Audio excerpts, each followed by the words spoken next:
He's the richest person in Europe and fighting with Elon Musk for the title of richest person on Earth, with a net worth of $187 billion. His name is Bernard Arnault, also known as the Wolf in Cashmere, and he is the CEO and chairman of LVMH, the world's largest luxury goods company, which includes Louis Vuitton, Moet Chandon, Hennessy, and Dior. Arnault's rise to power is a story of ambition, ruthlessness, and vision that took LVMH from annual sales of $2 billion in 1987 to $50 billion today. Arnault's father ran a successful construction business, but Bernard was more inspired by American corporate raiding and empire building than he was by building condos. After taking over as CEO, Bernard transitioned the company from construction to real estate and made for $15 million a year. But he still didn't believe that the industry had enough potential. And that's when he heard the news about Christian Dior. See, Dior was an international icon, the best known French fashion house, but its parent company, Boussac, had been in financial trouble ever since 1960, when they'd fired their artistic director, Yves Saint Laurent. Yeah, that Yves Saint Laurent. By 1978, Boussac goes bankrupt and is taken over by the French government, who are desperately looking for a buyer for this business that's hemorrhaging cash. In steps Bernard Arnault. He sees the opportunity to return to France from America, where he's living at the time, and buy Boussac to bring Dior back from the dead. But he didn't have the $60 million that the French government was asking. So he used his contacts at the huge financial institution Lazard Frères, which is like the French equivalent of Goldman Sachs or JP Morgan, to get $45 million in outside investment, and then covered the remaining $15 million with Arnault family money. This was a critical moment. No one wanted to buy Boussac and Dior because the company was such a mess. Arnault had bet everything on this venture. But why Dior and luxury goods? Arnault tells the story that his mother loved Dior products, which is why he ended up buying the company. But I think the truth actually comes through in a New York Times interview that Arnault gave in 2011, where he said, "My relationship to luxury goods is really very rational. It is the only area in which it is possible to make luxury profit margins. A handbag is just a handbag until you put a Dior or Louis Vuitton logo on it. Then the value can skyrocket by 10, 50, 100 times." And Arnault knew that more and more people around the world were able to afford luxury goods as global GDP went up. That's what was at stake here, a chance to break into the luxury market. So once Arnault bought Boussac, he was absolutely ruthless. Like the American corporate raiders that Arnault admired, he stripped everything in the business down to the bone. He laid off 9,000 of Boussac's 20,000 textile workers. He became one of the most hated men in France. The French press started to call him the Terminator. But after slashing expenses, Boussac became profitable to the tune of almost $100 million a year. Arnault was printing cash from a set of bankrupt businesses that he bought for just $60 million. But remember, he wanted luxury profit margins. He didn't want to run all the low margin businesses in the Boussac portfolio. Arnault really only cared about Dior. So now that the businesses were profitable, he started to sell them off one by one for a total of more than $500 million. In the end, he only kept Dior and luxury French department store Le Bon Marché. For most American corporate raiders, this would have been mission complete. Acquire an old company, cut expenses, sell the assets, make millions. But this was just the beginning for Arnault. He was in the process of turning Dior into a global powerhouse. But what if he could systematize the process?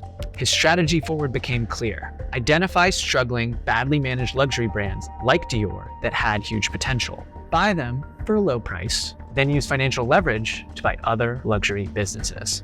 This strategy is how Arnault would build his wealth.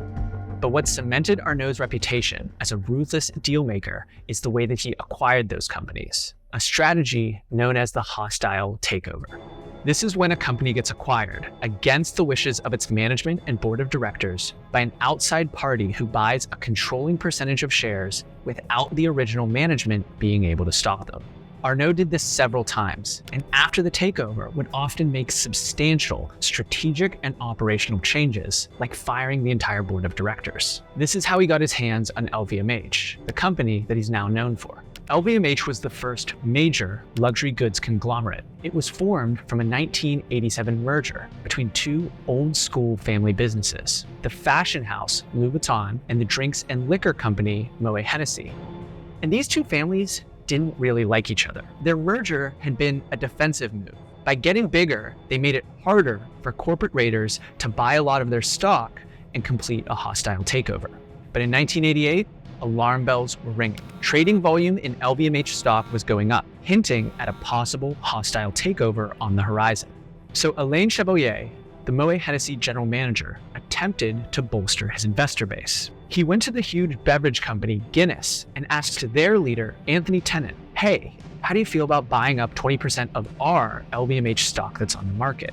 This would make it much harder for someone to do a hostile takeover, but it would also mean Guinness coming on board as a major partner. When Henri Recamier, the president of Louis Vuitton, found out, he went ballistic.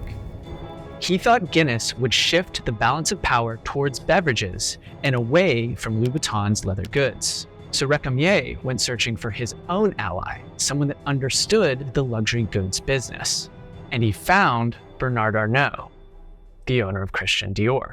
To Recamier, it seemed like a great strategy. The young Arnault would buy 25% of LVMH and swing the balance of power in favor of luxury goods. But Recamier didn't realize he was letting a wolf into the LVMH henhouse. The young Arnault would buy a small stake in LVMH, 8, 9, maybe 11%, and swing the balance of power in favor of luxury goods. After receiving the proposal from Recamier, Arnault goes to speak with his old banking friends at Lazard Frères, also work with Moet Hennessy. This leads to a secret late-night meeting with Lazard, Moet Hennessy, and Guinness, where Arnault decides to switch sides. He joins forces with Guinness to create a joint venture called Jacques Robert, where he has a controlling 60% position, and they buy up a 27% stake in LVMH. This move shocks Recamier, who is planning to make Arnault his protege. He tries to fight back by buying up more LVMH stock that's in the market, desperately trying to get to a 33% stake to block decision-making power.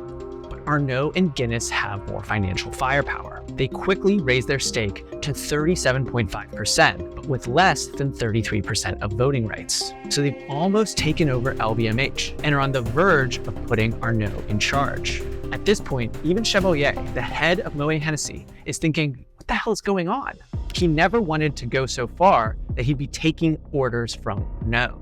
Chevalier and Recamier end up coming together and, united by a common enemy, make Arnault an offer. Let us break up LVMH and go back to being two separate companies, Moet Hennessy and Louis Vuitton. And in return for you not suing us, we'll give you the Dior perfume business that we acquired a few years ago. They thought Arnault would be satisfied by having the whole Dior business back under his control. It's something he'd been hinting at. But over the next 2 days, Arnault makes his intentions clear. He sells a dangerous amount of his own stock in Dior and the other Bussac businesses, and uses $500 million in additional capital to buy up even more LVMH stock. It takes his, Guinness's, and Jacques Robert holdings up to a full 35% of voting rights. Game over. Arnault now has control of LVMH, the world's largest luxury conglomerate. Chevalier resigns immediately. Recamier only leaves after a long legal struggle where he tries to sue Arnault, but it doesn't work. After years of fighting, he leaves the company without speaking a word to Arnault again. That is the origin story. He had lost to the wolf in Kashmir. Back then, LVMH only had 7 houses, but over the intervening decades, Arnault has grown it to 75 luxury brands. In 2021, LVMH bought out Tiffany for $15.8 billion, Arnault's second biggest brand and one of the jewels in the LVMH crown. People often paint Arnault as a corporate raider because of his hostile takeovers. He used hostile takeovers, yes, but not to carve up companies for a quick profit. Like Warren Buffett, Arnault was always focused on long-term value and positioning himself for the future. More recently, Arnault's been positioning his children as heirs to the LVMH empire. Only time will tell if the same killer instinct runs in their blood. To learn more about another exceptional businessman, check out our past video on David Ogilvy.